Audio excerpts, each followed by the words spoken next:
Servus und hallo liebe Freundinnen und Freunde, Bernd hier. Im Einführungsvideo zum Thema Cattleya-Orchideen habe ich es ja schon angekündigt. Ich möchte euch zeigen, wie ich meine Pflanzen mit Colomi in ein passendes Glas hier einpflanze. Und damit das auch funktioniert, habe ich hier viele schöne bunte Colomi-Tütchen. Ich habe mir jetzt in diesem Video eigentlich gedacht, ist ganz interessant, wenn man verschiedene Colomi-Farben macht, dann schaut es auch insgesamt natürlich toll aus, wenn die hier in diesen Gläschen stehen. Dann stehen die auf der Fensterbank oder von mir aus hier draußen auf der Terrasse über den Sommer. Jetzt habe ich das natürlich auch schon verraten, obwohl ich das eigentlich im nächsten Video erzählen wollte, aber macht ja nichts. Man kann ja schon auf das nächste Video hindeuten. Ich habe hier die Cattleya Aloha Case und die ist zum Glück in Pinienrinde eingepflanzt und nicht ins Sphagnum-Moos, weil ich erhoffe mir, dass das dann deutlich leichter ist beim Umtopfen, denn das ist dann leichter zum Reinigen. Jetzt muss ich hier erst einmal dieses fusselige Klebeband wegmachen. Und deswegen dachte ich mir, dann geht das hier in dem Video einfacher. Bei Sphagnum-Moos ist es eigentlich auch nicht schwierig, aber da ist der Reinigungsaufwand eventuell deutlich größer, was wir hier sehen können. Viele Wurzeln. Und das heißt, wir machen jetzt hier einfach mal, ihr seht auch, ich habe recht gehabt, es geht sehr einfach, die Pinienrinde raus.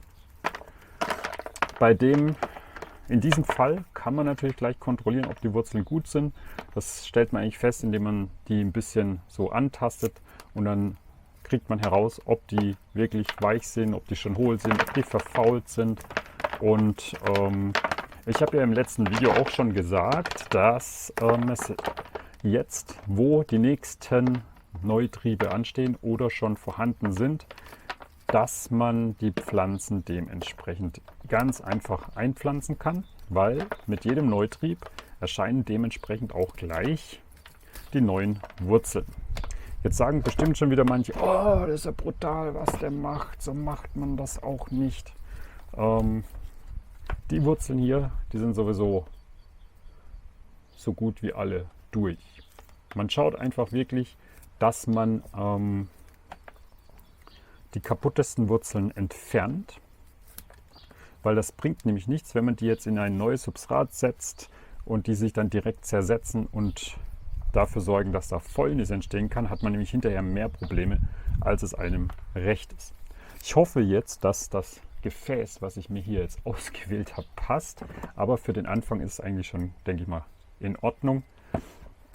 Bei Cattleya muss man an und für sich dafür sorgen, dass man so die Pflanze platziert, dass sie noch genug Platz hat für den Neutrieb und der einwurzeln kann. Und jetzt kommen wir nämlich genau zu dem Fall, in dem Fall passt es nicht, habe ich hier noch ein Orchideentöpfchen, das ich dafür nutzen kann.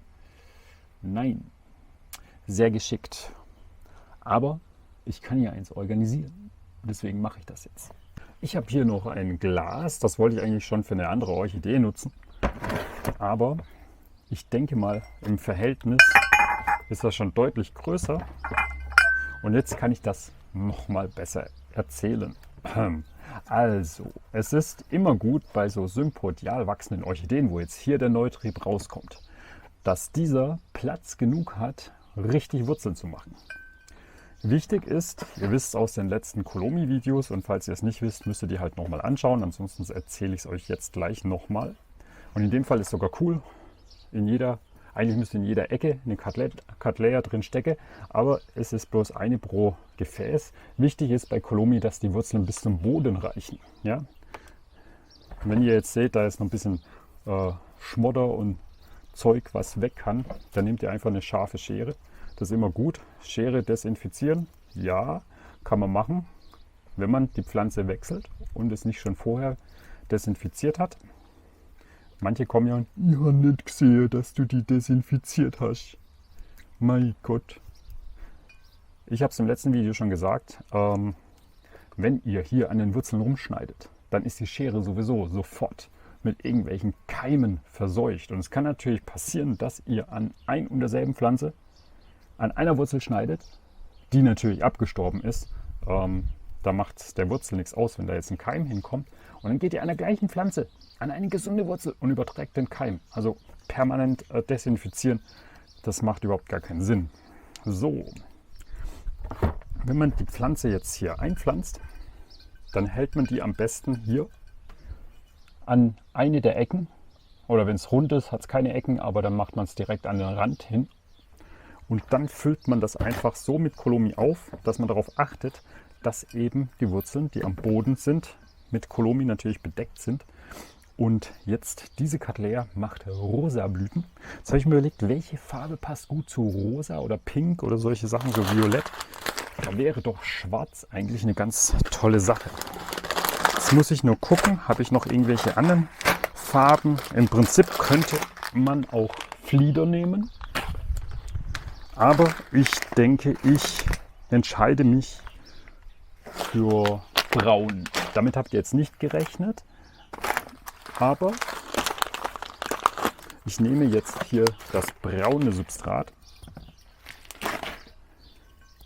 halte die Cattleya an den Rand, kann ruhig ein bisschen tiefer im Gefäß sein, achte aber darauf, dass der nächste Trieb durchaus richtig schön gezielt in der Substrat wachsen kann. Theoretisch könnte man es auch hier über den Rand hängen, ja, aber da ich so ein bisschen weiter runter muss, mache ich das jetzt so. Ein Balanceakt. Oh, so. Und dann fülle ich das Kolomi hinein. Das ist eigentlich schon der ganze Zauber. Und dann kann man das Ganze auch noch ein bisschen korrigieren.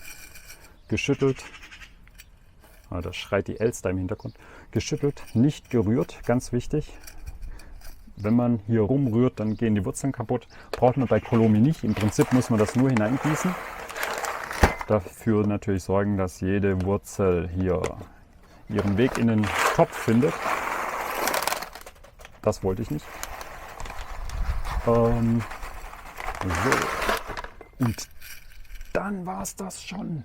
War das nicht simpel? Eigentlich ist die meiste Hauptarbeit immer nur ganz, ganz wenig. Jetzt brauche ich das Etikett. Das haben wir hier. Hier seht ihr nochmal Cattleya LC Aloha Case, der Hawaii-Fall. Das Etikett macht man am besten dahin, dass es nicht stört. Und eigentlich schaut es doch ganz schick aus mit Braun im Glas. Ja, ich hoffe, die Gläser passen bei den anderen Cattleyen auch. Die werde ich dann zukünftig natürlich auch umtopfen. Und ich denke mal, das mache ich dann auch bald. Aber sonst alle Orchideen jetzt hier in diesem Video einpflanzen, macht nicht so viel Sinn und wird für euch auch keinen Spaß machen. So, richtig schick. Ich finde, das schaut toll aus. Ich bin gespannt, wie es sich entwickeln wird. Und wenn ihr das auch wissen wollt, dann müsst ihr den Kanal folgen. Das heißt, da unten auf Abonnieren klicken. Wenn es euch gefallen hat, dann drückt ihr da unten auf Danke, auf dieses Herzchen. Und ansonsten auf der Webseite findet ihr weitere Informationen. Würde ich sagen, bis zum nächsten Video. Es wird einige geben. Ihr seht hier, überall Orchideen. Der Typ ist total verrückt nach Orchideen. Wäre eigentlich auch ein guter Untertitel. Orchideen-Hobby.de. Verrückt nach Orchideen. Bis zum nächsten Video und tschüss.